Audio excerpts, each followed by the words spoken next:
Bismillahirrahmanirrahim. Assalamualaikum warahmatullahi wabarakatuh. Salam sehat serta bahagia untuk kita semua. Perkenalkan, nama saya Bayu Rama Laksono. Saya adalah dosen tetap pada Prodi S1 Akuntansi Universitas Negeri Surabaya.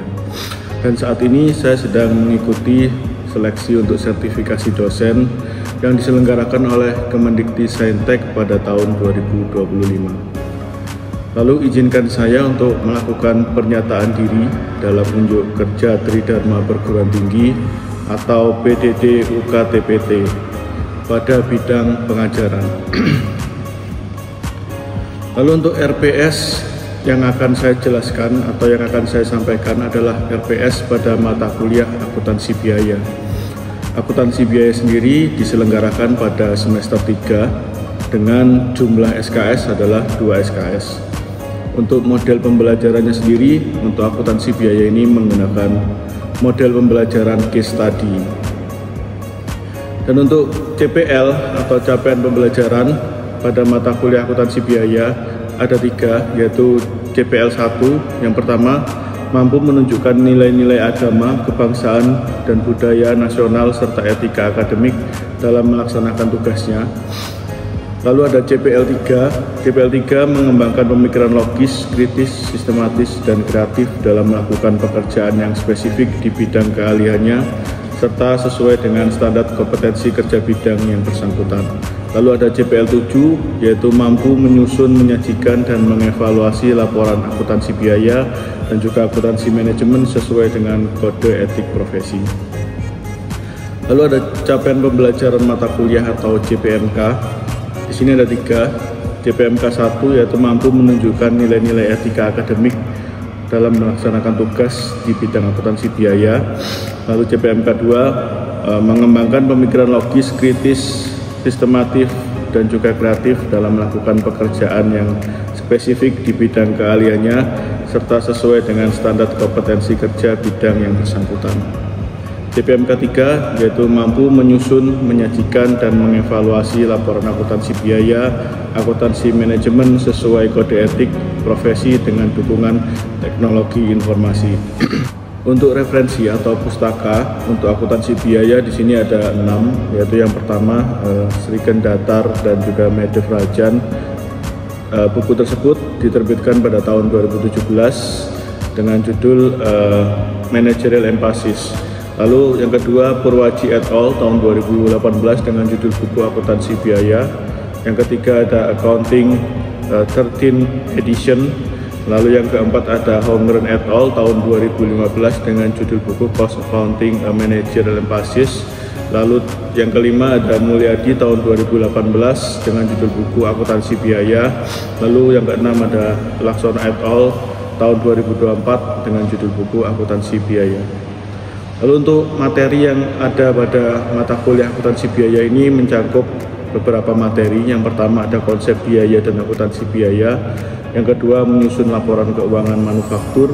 Yang ketiga menyusun laporan harga pokok produksi. Yang keempat biaya overhead pabrik.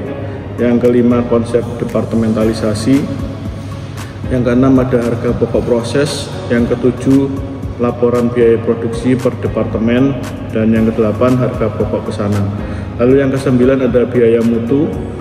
Materi yang ke-10 scrap, spoilage, dan rework dalam sistem perhitungan biaya berdasarkan pesanan dan juga proses. Yang ke-11 ada konsep produk sampingan dan juga produk gabungan.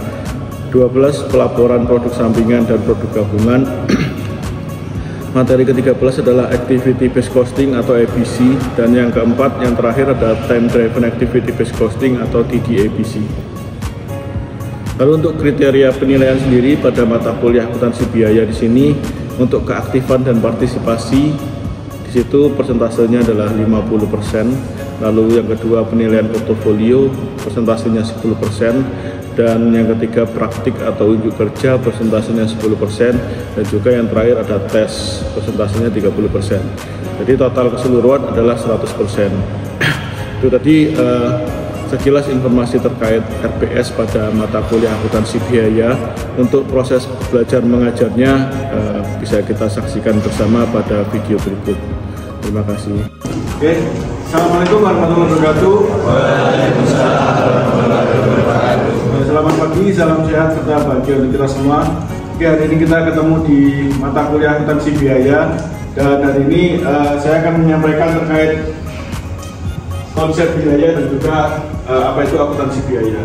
Oke, sebelum kita memulai perkuliahan, mungkin alangkah baiknya kita berdoa dulu supaya kita bisa mendapatkan ilmu yang bermanfaat untuk hari ini. Berdoa menurut agama dan kepercayaan masing-masing dimulai.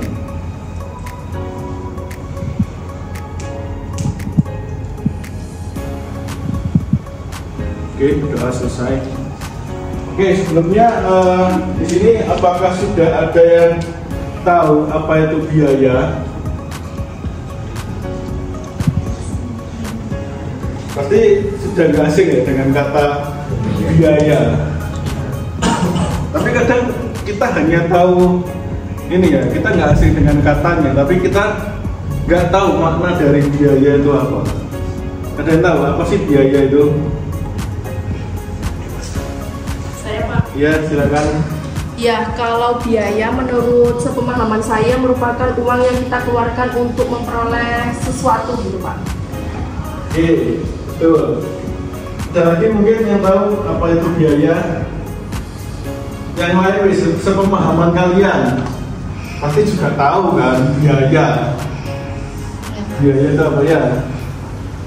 Biaya itu pengorbanan sumber daya, bisa jadi uang, materi, ataupun dari sumber daya lainnya. Oke ya, jadi biaya itu adalah, kalau ini ya, supaya kita lebih mudah memahami, kalau saya ini memaknai biaya itu adalah pengorbanan yang kita keluarkan untuk mendapatkan manfaat di masa yang akan datang. Nah, itu adalah biaya. Jadi kalian nanti kalau ditanya biaya itu apa sih, langsung aja. Jadi biaya itu adalah pengorbanan yang kita keluarkan sekarang untuk mendapatkan manfaat di masa yang akan datang. Itu biaya. Nah, biaya sendiri itu ada beberapa jenisnya ya. Jadi jenis-jenis biaya itu ada banyak, ada 5 ya lebih tepatnya. Jadi ada biaya tetap atau fixed cost, terus ada biaya variabel atau variable cost, ada biaya semi variabel atau semi variable cost, ada direct cost atau biaya langsung, dan juga ada indirect cost atau biaya tidak langsung. Nah, untuk biaya tetap sendiri atau fixed cost ini adalah biaya yang ini ya, jumlahnya tetap walaupun volume produksi kita itu berubah-ubah. Nah, ini biaya fixed cost atau biaya yang memang nominalnya itu tetap walaupun volume produksi kita berubah-ubah. Contohnya apa? Contohnya fixed cost itu misalkan sewa gedung. Nah, sewa gedung ini kan walaupun volume produksi perusahaan kita pada periode tersebut berubah daripada periode sebelumnya, itu sewa kan tetap, betul nggak? Ya, misalkan kita sewa gedung nih 10 tahun, per tahunnya misalkan 10 juta, ya nggak akan dia di tahun berikutnya berubah kan, karena kita kan bisnis sudah perjanjian dulu ya, atau ada MOU-nya dulu kan. Nah, ketika kita sewa 10 tahun dengan biaya per tahunnya 10 juta, nah itu selama 10 tahun dia nggak akan berubah, jadi akan tetap 10 juta. Nah, ini yang dinamakan fixed cost. Walaupun di tahun pertama, tahun kedua volume produksi perusahaan kita itu berubah-ubah, tapi biaya kita keluarkan untuk sewa gedung itu tetap. Nah, ini disebut fixed cost. Jadi dia totalnya tetap, tidak berubah-ubah mengikuti volume produksinya. Ada yang contoh lain nggak fixed cost selain sewa gedung? Ya, kalian bayangin aja, kalian sebagai ini ya, karyawan di perusahaan, kalian sebagai karyawan di perusahaan, kalian itu bayangin aja biaya yang tetap itu apa sih? Yang nggak berubah-ubah walaupun volume produksinya berubah. Pasti tahu kan? Apa? Iya Mas? Betul. Nah, gaji itu kan nggak berubah-ubah toh. Ini kan sudah bisa dilogika kan itu. Nah, gaji itu kan nggak berubah walaupun volume produksi kita itu berubah-ubah tiap periodenya. Jadi gaji itu kan pasti tetap ya, sesuai dengan kontrak awal. Misalkan kalian ketika masuk kontraknya per bulan gajinya 4,5, ya gajinya kan 4,5 terus sampai dengan kontrak tersebut berakhir. Nah ini kan artinya gajinya tidak berubah walaupun volume produksinya berubah. Itu tuh yang fixed cost ya. Terus ada variable cost. Nah variable cost ini adalah biaya yang jumlahnya totalnya itu biasanya berubah mengikuti dengan volume produksi perusahaan. Contohnya apa? Contohnya bahan baku. Bahan baku ini kan pasti dia berubah-ubah ya, mengikuti dengan volume produksi kita. Misalkan kita perusahaan bergerak di bidang furniture, bahan baku dasar kita adalah kayu. Nah ketika di periode tersebut perusahaan menargetkan akan memproduksi 100 kayu, ya 100 furniture, artinya kita butuh bahan baku ya sejumlah 100 tadi. 100 untuk memenuhi target produksinya. Atau misalkan perusahaan menganut ini ya job order costing atau pay order. Nah ya ketika ordernya periode ini 100, periode kedepannya 200, ya bahan baku ini ngikuti gitu. Jadi di periode 1 kita beli 100, di periode 2 kita beli bahan bakunya 200, mengikuti dengan volume produksinya. Nah ini dinamakan variable cost atau biaya yang berubah-ubah mengikuti total volume produksi kita. Terus ada biaya semi variabel atau biaya yang memiliki dia bisa masuk di fixed cost dan dia juga bisa masuk di variable cost. Contohnya ini ya, listrik. Listrik ini bisa masuk di fixed cost dan juga bisa masuk di variable cost. Dia bisa masuk di fixed cost ketika dia ketika perusahaan ini ya tidak ketika perusahaan memecah biayanya itu sesuai dengan departemennya atau sudah menganut departementalisasi. Nah itu biasanya ini biaya utilitasnya itu berdasarkan departemennya masing-masing. Nah dia bisa variable cost ketika perusahaan biayanya ini jadi satu. Jadi saat perusahaan ini departemen produksi, departemen keuangan, departemen administrasi dan lain sebagainya, ini pembayaran biayanya jadi satu. Nah ini biaya listrik ya dia akan jadi variable cost karena kan pasti berubah-ubah toh. Kalau biaya ketika departemen produksinya sedang banyak, pasti listriknya juga akan semakin tinggi. Nah tapi kalau dia sudah menganut departementalisasi yang sudah dipecah-pecah biayanya per departemen, ya pasti departemen kayak departemen keuangan itu notabene biasanya biaya listriknya akan tetap karena dia kan jarang ini ya, kadang-kadang jarang lembur ya, beda dengan departemen produksi yang mengikuti target di periode tersebut. Terus yang keempat ada direct cost. Nah direct cost ini adalah ini ya biaya langsung yang memang biaya tersebut itu berhubungan langsung dengan proses produksi sebuah produk gitu. Jadi misalkan contohnya yaitu bahan baku. Jadi kalau tadi kita bicara ini ya variable cost itu kan biaya yang mengikuti volume produksinya, sama dengan direct cost. Direct cost ini biaya yang kita keluarkan ini yang berhubungan langsung dengan biaya produksi. Salah satunya bahan baku, terus tenaga kerja yang langsung berhubungan dengan proses produksi. Misalkan kalau kita tadi perusahaan furniture ya berarti tukang kayunya. Nah itu kan dia berhubungan langsung dengan proses produksi. Nah dia masuk, gaji dia masuk di ini direct cost yang berhubungan langsung dengan proses produksi. Atau bahan baku tadi, bahan baku itu juga masuk direct cost karena dia berhubungan langsung dengan proses produksi. Contohnya apa lagi? Direct cost yang langsung masuk dengan yang berhubungan langsung dengan proses produksi selain bahan baku dan tenaga kerja tadi. Apa? Iya, peralatan produksi. Ya, misalkan mesin produksi ya, nah itu biaya mesin produksi itu juga masuk dalam ini ya direct cost karena dia berhubungan langsung dengan proses produksi. Nah itu juga juga masuk. Terus misalkan kita bayar desainer untuk desain, misalkan tadi kalau furniture ya, yang mendesain furniture kita, nah itu kan berhubungan langsung dengan proses produksi, dan itu masuk direct cost. Terus yang terakhir adalah indirect cost atau biaya tidak langsung. Nah, biaya tidak langsung ini atau indirect cost ini adalah biaya yang dia tidak langsung berhubungan dengan proses produksi. Misalkan contohnya ya biaya administrasi atau gaji karyawan di luar karyawan produksi, misalkan gaji HRD, gaji bagian keuangan, gaji tim IT. Nah itu kan beda, dengan nggak ada hubungannya langsung dengan proses produksi. Nah ini masuk indirect cost. Contohnya apa lagi selain ini, selain biaya administrasi, terus gaji yang lain-lain tadi kan di luar proses produksi. Pajak ya bisa juga ya yang tidak berhubungan langsung dengan proses produksi, atau biaya beli, misalkan kalau IT itu kan beli komputer dan lain-lain ya, peralatan untuk IT. Nah itu juga masuk indirect cost yang tidak berhubungan langsung dengan proses produksi. Iya.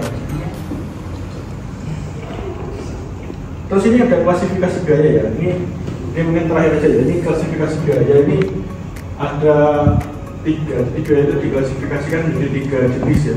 Ada biaya bahan baku, biaya tenaga kerja, dan juga biaya overhead pabrik. Ini klasifikasi biaya yang memang biayanya itu masuk ini ya, direct cost atau biaya langsung.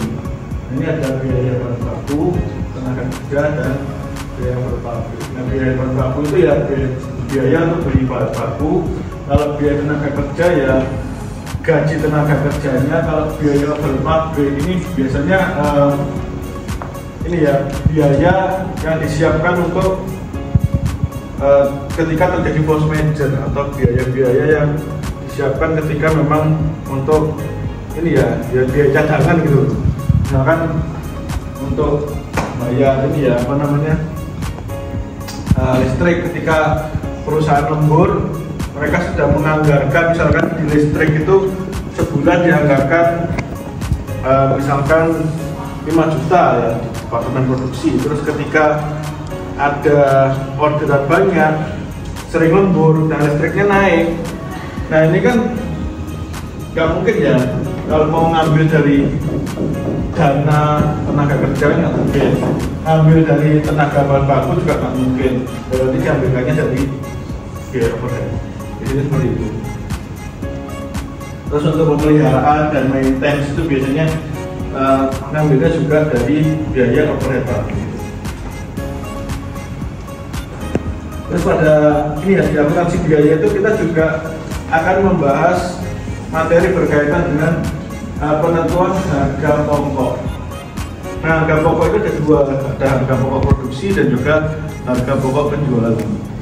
Nah, untuk menentukan harga pokok sendiri itu ada 3 metode ya. Yang pertama menggunakan metode FIFO, atau kalau dipanjangkan itu kepanjangannya first in first out, atau yang masuk duluan itu keluar duluan. Terus yang kedua menggunakan metode LIFO atau last in first out, yang masuk terakhir keluar duluan. Terus ada metode average atau rata-rata tertimbun.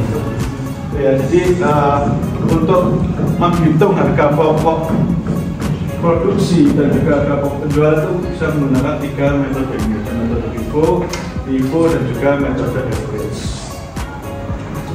Oke, mungkin ada yang bertanya dulu di sini.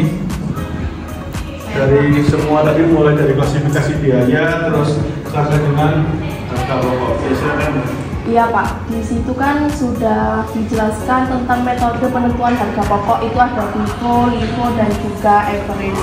Nah, di Indonesia sendiri kebanyakan menggunakan metode apa ya Pak untuk menentukan harga pokok? Terima kasih Pak. Ini juga ini ya, pertanyaannya Pak. Jadi di Indonesia tuh macam-macam, tergantung jenis usahanya. kalau kita usahanya di bidang food and beverage, itu pasti kita menggunakan apa? FIFO toh, karena bahan dasarnya food and beverage itu kan cepat basi ya. Ya pasti yang bahan dasar dibeli duluan itu akan dikeluarkan duluan. Nah itu yang membedakan metode mana yang digunakan. Kalau kita bergerak di food and beverage, pasti kita kebanyakan akan menggunakan FIFO. Kalau FIFO ini jarang dipakai sekarang, jarang dipakai. Karena ini biasanya FIFO ini ya yang digunakan itu sebetulnya harga beli awalnya. Jadi kalau FIFO itu misalkan harga beli kita yang pertama, produk yang pertama masuk tadi itu harga belinya berapa, nah nanti kita jualnya sesuai dengan harga beli kita di awal tadi. Nah kalau FIFO ini kita pakai harga yang terakhir, jadi harga terakhir kita beli yaitu yang kita pakai untuk dijual nanti sebagai acuan untuk kita jual tadi. Nah kalau di Indonesia biasanya rata-rata menggunakan metode average ya, rata-rata. Bahkan di setiap perusahaan itu kan biasanya punya ini ya, punya apa namanya, software accounting mereka ya. Nah di software accounting itu hanya memfasilitasi cuman ada metode FIFO sama average, dan rata-rata yang digunakan itu yang average. Oke, jadi sudah menjawab ya Mbak ya. Oke, mungkin untuk pertemuan hari ini saya rasa cukup ya. Nanti kita akan bentuk kelompok dan akan saya beri tugas, nanti saya akan infokan di grup ya, di grup ya. Oke, terima kasih untuk hari ini. Saya akhiri. Wassalamualaikum warahmatullahi wabarakatuh. Waalaikumsalam warahmatullahi wabarakatuh.